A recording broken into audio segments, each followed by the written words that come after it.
प्रभु से आसक्ति है। नहीं तो जब प्रभु से आसक्ति हो जाती है तो नारायण स्वामी जी कहते ब्रह्मादि के भोग सम विषम लागत ताहि नारायण ब्रज चंद की लगन लगी है जाए। अभी प्राप्त नहीं किया है, केवल लगन लगी है।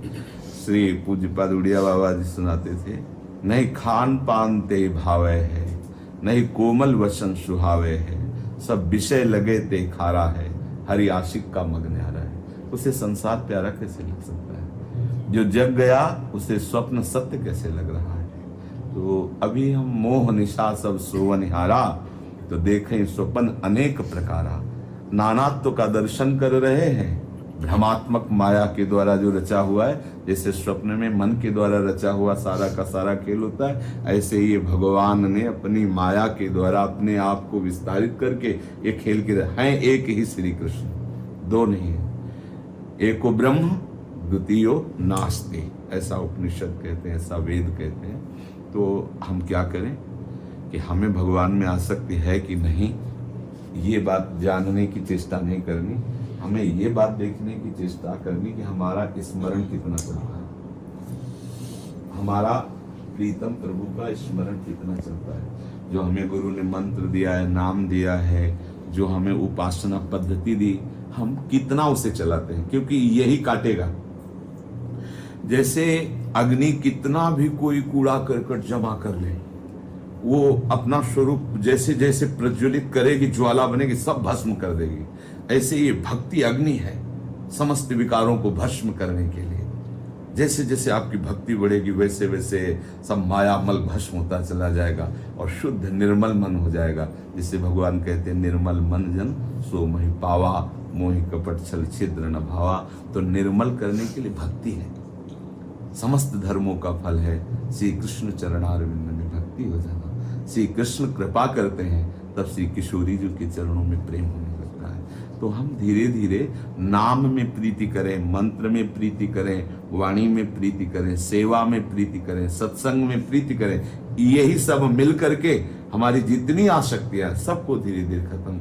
एक बार आसक्ति खत्म हो जाती है ना तो दोबारा पनपती नहीं है, क्योंकि इतनी जोर की आसक्ति है। आसक्ति किसे कहते हैं? शक्ति रहित तो हो जाना आसक्ति कहते हैं, जिससे वो कहते हैं हम जी नहीं सकते। यह है आसक्ति का स्वरूप। कहते हैं कुछ भी हो, मुझे नरक स्वर्ग की कोई परवाह नहीं, पर आपके बिना हम जी नहीं सकते। और वो विवश हो जाता है, उसका चेहरा, उसके नेत्र, उसका रोम रोम बताता है हाँ इससे इसकी आसक्ति। वो छल कपट वाले वचन बोलना अलग बात है, लेकिन ये जब अंदर से आसक्ति आती तो उसका चेहरा बताता है, उसके नेत्र बताते हैं, उसको बोलने का ढंग बताता है कि अब कुछ भी करो, चाहे दंड दो, चाहे प्यार करो, आपका विषय पर मैं आपके बिना नहीं जी सकता। यह है आसक्ति। आसक्ति कहा जहां मन चलन की सामर्थ्य न रह जाए, अन्य जगह मन वो एकदम, फिर आप कुछ अगर कटाक्ष उसके उपयोग करो तो मौन हो जाएगा, उसके आंखों से निकलने लगेगा वो रसधारा और वो प्रमाणित कर देगा कि आसक्ति होगी। और कुछ बोल नहीं सकते, क्या तुम्हें प्रेम है, क्या तुम्हें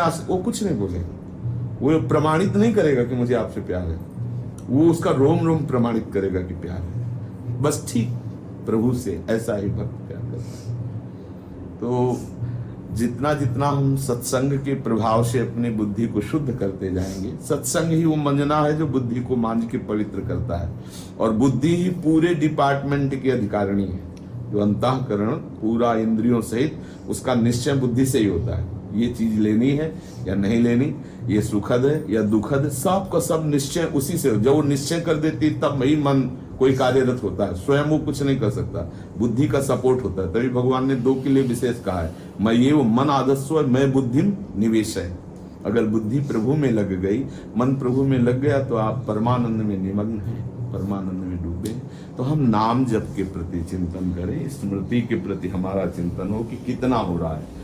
प्रभु से प्रेम जब हो जाएगा तो तुम कसम खा के कह सकते हो कि हमें प्रभु से प्रेम नहीं है। जय जय। कैसे ऐसा महसूस होता है जब हम प्रभु की तरफ देखते हैं, तभी लगता है कि वो प्रीति नहीं जो होनी चाहिए अंदर से, वो बात नहीं। ये अपूर्णता का बोध ही उस महाप्रेम समुद्र में डुबाने के लिए तत्पर कर देता है।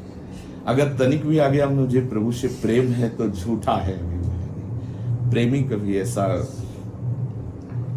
वो अलग हृदय होता है, वो अनुभव ही नहीं होने देता है ये प्रेम का। चूंकि प्रतिक्षण वर्धमानम है ना भाई, एक सीमा हो कि 100 ग्राम 50 ग्राम तो हुआ कि हो गया ना, लेकिन वो तो अथाह असीम अनंत है और प्रतिक्षण वर्धमानम है, तो उसको आगे आगे दिखाई देता है।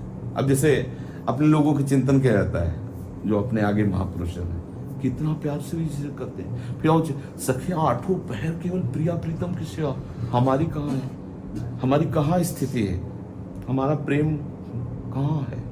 क्योंकि वो आगे देख रहे हैं ना, वो आगे आपका जितना प्रेम बढ़ता जाएगा उतने आगे जो महाप्रेमी जन है वो आपके सामने दिखाई देने लगेंगे।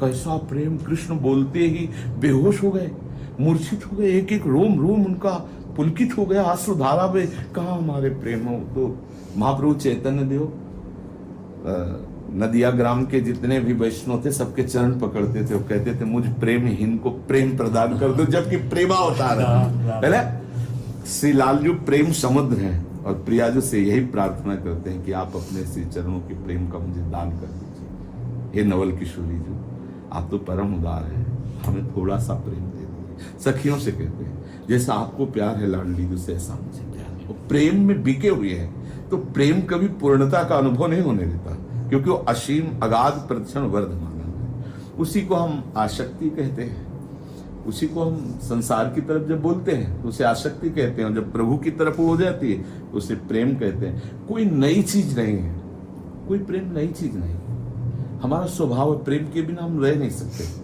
स्वभाव है। क्योंकि हम सब प्रेम के ही अंश हैं, प्रभु प्रेम समुद्र ना, उन्हीं के अंश। आप देख लीजिए, कोई भी सृष्टि में बताओ जो बिना प्रेम किए रह रहा, कोई भी। कोई भोजन से प्रेम है, कोई किसी, मतलब कहीं ना कहीं वो सब हो सकता है, लेकिन इसके बिना हम नहीं जी सकते भाई। लोग वस्तु, पदार्थ, व्यक्ति, स्थान, कई चीजें ऐसी है जो हमारे जीवन में हमको ऐसे बांध लिए हैं कि हमें लगता है हम इसके बिना नहीं जी। ये प्रेम ही तो है। अब चूंकि मलिन जगह लग चुका है, असत माया जनित व्यक्ति वस्तु स्थान में लग गया है, इसलिए हम उसकी निंदा करते हैं।